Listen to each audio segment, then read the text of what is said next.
कार्तिक महीने में आंवला नवमी आती है।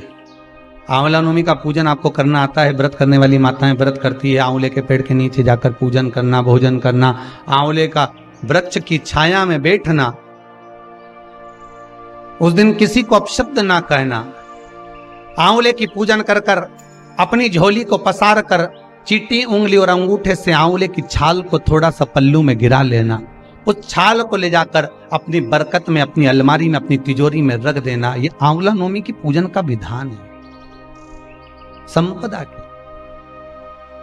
जिस व्यक्ति को रोग सताता ही रहता है, सताता ही रहता है, बीमारी आती रहती है, जा ही नहीं रही होती है, तो उसको कुछ नहीं करना चाहिए। आंवले के वृक्ष के नीचे आंवला नवमी के दिन दूध चढ़ा देना चाहिए, फिर बीमारी दूर हट जाती है, व्यक्ति बीमार ही नहीं पड़ता। जिसको निमोनिया हो, श्वास की बीमारी हो, दमे की बीमारी हो, किडनी और लीवर से जुड़ी हुई बीमारी हो, उसके लिए सबसे अच्छी चीज है हमारा चलने में हापड़ी भरा जाए, चलने में दम भरा जाए, तो आप आंवले के वृक्ष के नीचे दूध चढ़ाओ। आंवला नवमी के काया ठीक हो, रोग मुक्ति के लिए, कार्य सिद्धि के लिए, लक्ष्मी के लिए आंवला का वृक्ष उत्तम माना गया। आज ही का दिन है आंवला नवमी का। महाराज, अगर किसी पंडित ने, किसी ब्राह्मण ने, किसी ज्योतिषाचार्य ने बता दिया कि तुम्हारे बच्चे की उम्र कम है, किसी ने बता दिया कि इसकी अल्पायु है, इसकी उम्र कम है, इसको ये बहुत बड़ी बीमारी होगी और एक्सीडेंट होगा और ये होगा वो होगा, ये वाली अंगूठी पहनो, ये वाला नक पहनो, ये चीज पहनो, बिल्कुल नहीं। तुम्हारी मर्जी पड़े तो पहनना, लाखों रुपए खर्च करो और मालूम पड़े फल ना मिले, तो एक काम जरूर करना। आज के दिन हाथ में कुंकू लगाकर, कुंकू को लगाने के बाद अपनी माताजी से कहकर उस बच्चे के हथेली पर स्वस्तिक बनाकर आंवले के वृक्ष पर छापे 5 लगवा दीजिए। वो बच्चा कभी अल्पायु नहीं मर सकता, उसकी उम्र में वृद्धि होगी। उम्र कम नहीं हो सकती, उम्र बढ़े।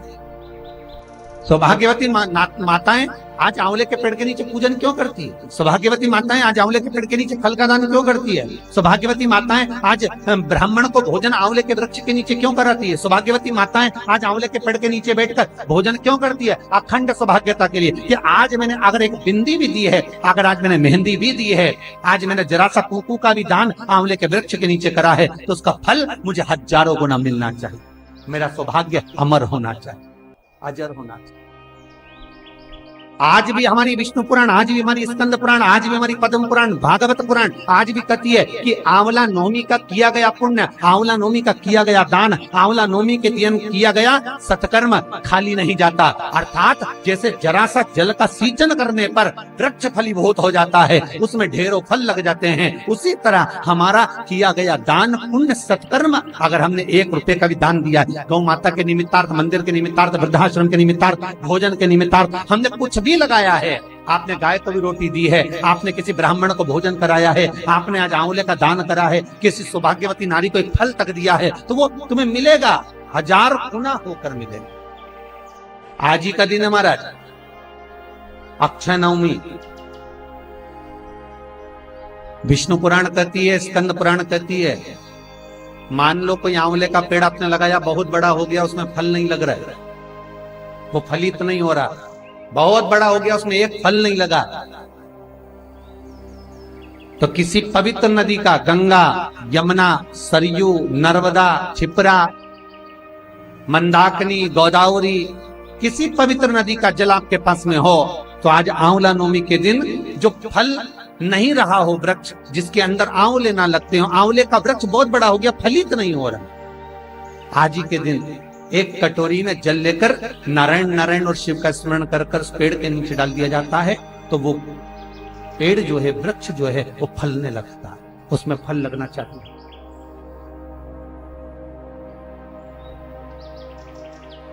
और इतने फल लगते हैं कि आपको आश्चर्य होगा कि इसमें तो फल ही नहीं लगते, तो इतने फल कहां से आए? कई लोग कहते हैं महाराज जी ऐसा होता है, इतना बड़ा पेड़ हो गया, हमारे यहाँ फल नहीं लग रहा है, ऐसा होता है क्या? आंवला नवमी के दिन जल छोड़ दो तो फल, तो करके देखो ना प्रैक्टिकल। ना महाराज कहीं जा रही है, ना आंवले का पेड़ कहीं जा रही है, ना तुम कहीं जा रहा, करो। पूरे पंचांग के अंतर्गत 2 तिथियां ऐसी होती है जिसमें जो दान पुण्य सत्कर्म भजन कीर्तन स्मरण किया जाता है वो कभी समाप्त नहीं।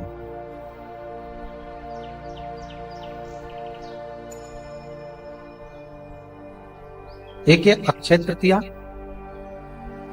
आखा तीज और दूसरी है अक्षय नवमी आंवला नवमी।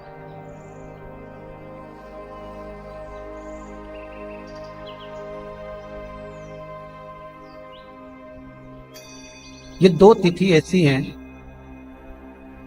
कि इन तिथियों में किया गया पुण्य, इन तिथियों में किया गया दान, इन तिथियों में किया गया सत्कर्म जीव का कभी समाप्त नहीं होता, वो अजर और अमर है।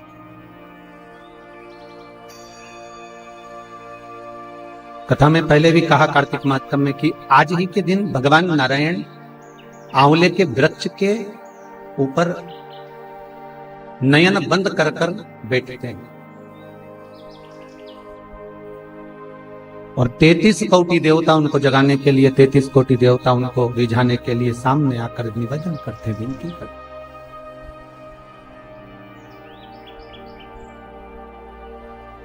नित्य प्रति प्रार्थना करना, निवेदन करना।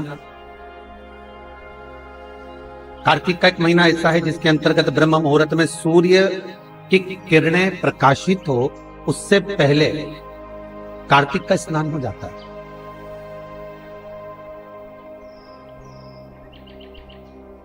सूर्य की किरणें पड़े उससे पहले कार्तिक स्नान करने वाले को कार्तिक स्नान कर लेना चाहिए।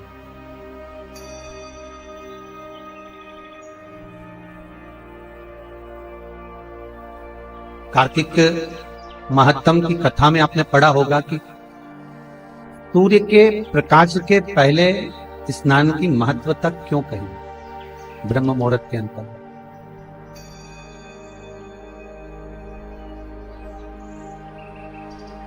महाराज कार्तिक महत्तम की कथा कहती है, श्रीमद् भागवत कथा कहती है